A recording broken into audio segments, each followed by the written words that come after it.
Salam alaikum, bienvenue sur la plateforme Tadabbur. Tout d'abord, je suis très heureux de faire cette vidéo pour vous expliquer en fait comment cette plateforme fonctionne.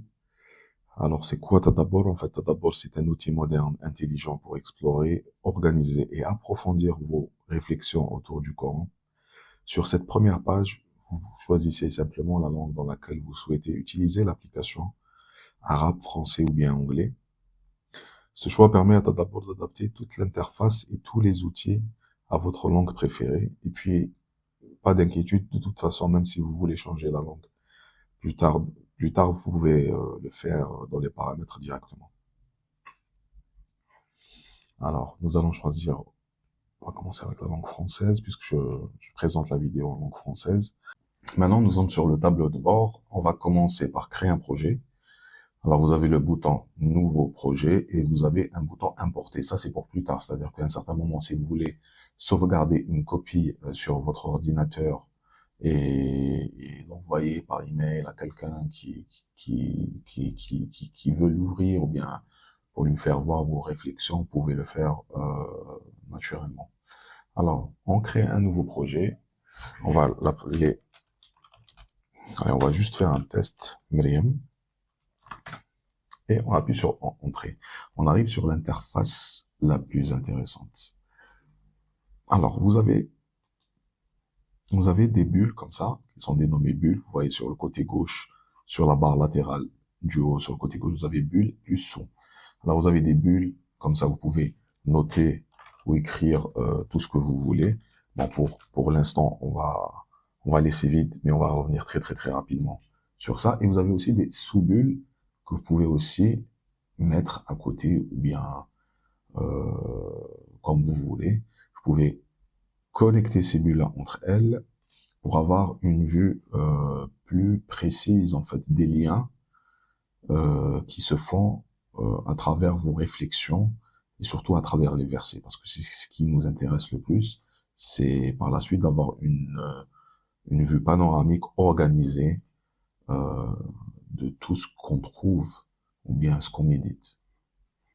Alors, on le laisse comme ça pour le moment. Alors là, vous avez le bouton sauvegarder, vous pouvez appuyer dessus ou bien, de toute façon, chaque 5 secondes ou je pense 10 secondes, il y a une sauvegarde automatique qui se fait. Ici, vous avez les boutons qui concernent les bulles, c'est-à-dire que là, si vous voulez redimensionner votre bulle, vous pouvez le faire aussi, vous pouvez l'agrandir, vous pouvez la diminuer, c'est comme vous voulez. Vous désélectionnez. Ici, c'est pour organiser un groupe de bulles, mais je vous le déconseille pour le moment parce que ça se fait aléatoirement. Je préfère que vous le faites manuellement pour l'instant et on va améliorer ça pour la version de Tadabbur 2.0. Inch'Allah. Ici, vous avez deux boutons. Alors, c'est action précédente, quand on revient en arrière, ou bien suivante, on revient vers l'avant. Le bouton PNG et PDF. Si vous voulez exporter ce que vous faites directement en photo, vous pouvez cliquer dessus et vous pouvez directement l'exporter en photo ou bien en PDF. Alors, on va aller sur le mode focus. Alors, mode focus, pour l'activer, vous cliquez sur une des bulles, vous allez sur le mode focus et vous pouvez écrire ce que vous voulez sans avoir peur de toucher une autre touche et peut-être d'effacer quelque chose ou bien d'écrire autre chose sur une autre bulle. En fait, ce qui permet de bien se focus sur une idée ou bien une bulle précisément. Vous recliquez sur quitter et maintenant vous revenez en mode général. Ici, vous avez le bouton historique d'activité. Vous pouvez consulter tout ce que vous avez fait ou bien même plus tard, vous pouvez supprimer une action qui a été faite.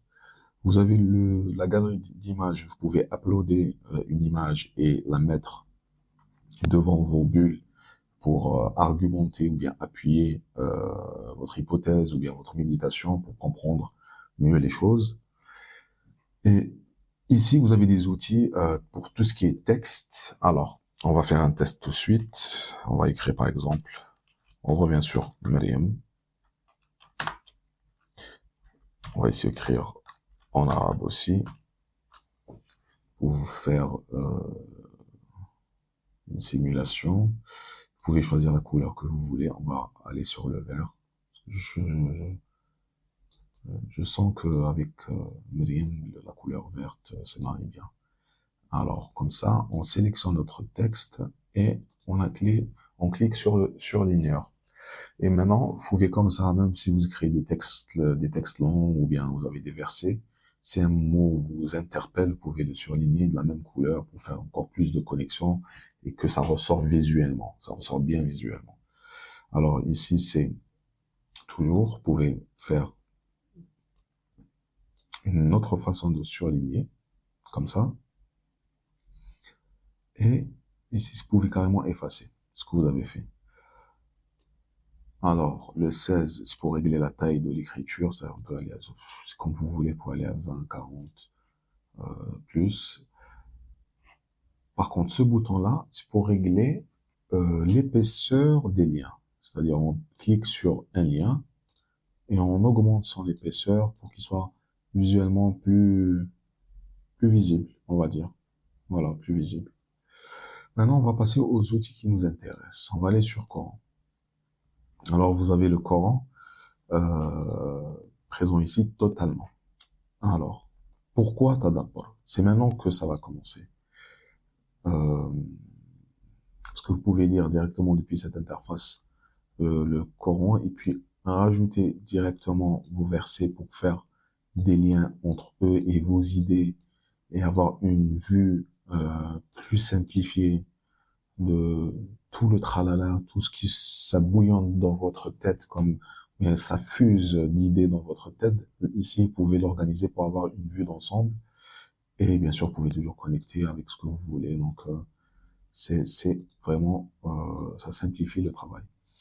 Alors, vous avez un bouton statistique devant chaque sourate.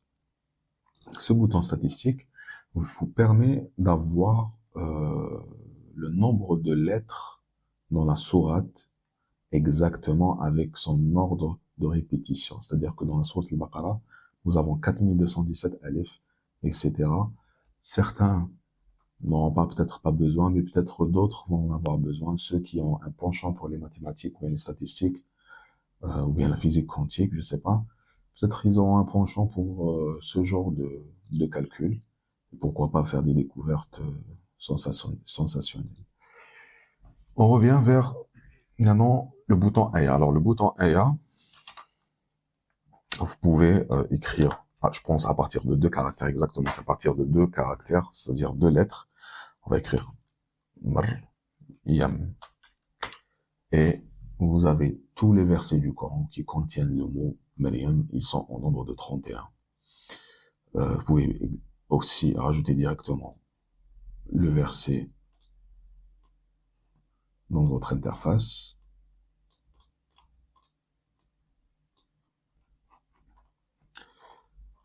Comme vous pouvez le constater, maintenant, on va passer à l'onglet Calcul.